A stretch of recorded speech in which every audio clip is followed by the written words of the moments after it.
সন্ধ্যাবেলা থেকে রাত অবধি বাড়িতে আমাকে কী কাজ করতে হয় চল আজকে সেটাই তোমাদের সাথে শেয়ার করবো বন্ধুরা, ছোট্ট করে। তো সন্ধ্যাবেলায় গোপাল সোনাকে সেবা দিয়ে তারপরে কিন্তু আমি শয়নে দিয়ে দিয়েছিলাম। তো বাইরে আসতে দেখি আজকে চাঁদ, আর দেখো তারাটাকে কত সুন্দর লাগছে দেখতে। তারপরে কিন্তু আমি চলে এসেছিলাম ছোট্ট করে ঘরে রাতে রান্না করতে। তো এখানে কিন্তু আটাটা মেখে নিয়ে একে একে আমি রুটিগুলো ভেজে নিয়েছিলাম।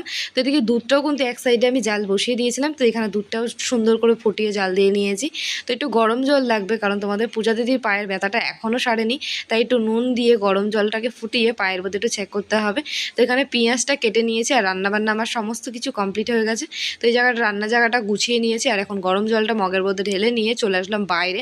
তো এই জায়গাটা বসে এখন পায়ের মধ্যে গরম জলটা দিয়ে চেক করে নিয়েছি, তারপরে খাবার দাবারগুলো নিয়ে তো আমি চলে এসেছিলাম আমাদের এই ঘরে।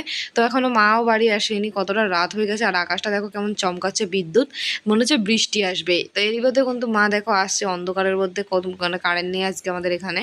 তো যাই হোক, মা কিন্তু ঘরে চলে এসছে, আর এসেই কিন্তু আমার কুকুর ছানাটাকে আদর করছে। দেখো ও তো সরবেই না, বসে বসে আদরই খেয়ে যাচ্ছে। পরিমাণে দেখো বিদ্যুৎ চমকাচ্ছে, মনে হচ্ছে এখনই বৃষ্টি নামবে। আর বলতে না বলতেই দেখো জোর বৃষ্টি নেমে গেছে। তোমাদের পূজা দিদি জানলা দিয়ে হাত বের করে হাতটা ভিজিয়ে নিচ্ছিল বৃষ্টির জলে, কারণ বৃষ্টি জলে ভিজতে আমার ভীষণই ভালো লাগে। তো মা তো চলে এসছে অনেকক্ষণ আগে, এখন আমি আর আমার মা খাওয়া দাওয়া করতে বসে পড়েছি। আর বৃষ্টি আসার আগেই তো তোমাদের পূজা দিদি রান্নাটা সেরে নিয়েছিল, যেহেতু কারেন্ট ছিল তখন। আর এখন কারেন্ট নেই, আর রাতের বেলায় কিন্তু পান্তা ভাত খেয়ে নিলাম। আর বৃষ্টি ওদের পান্তা ভাত খেতে ভালো লাগে, যদি একটু খিচুড়ি হতো আরও জমে যেত। তো পায়ে ব্যথার ওষুধটা খেয়ে এখন চলে এলাম এই ঘরে, বিছানাটাকে করতে হবে এখনই। আর জানলাটা খোলা ছিল, বিছানার চাদরটা ভিজে গেছে।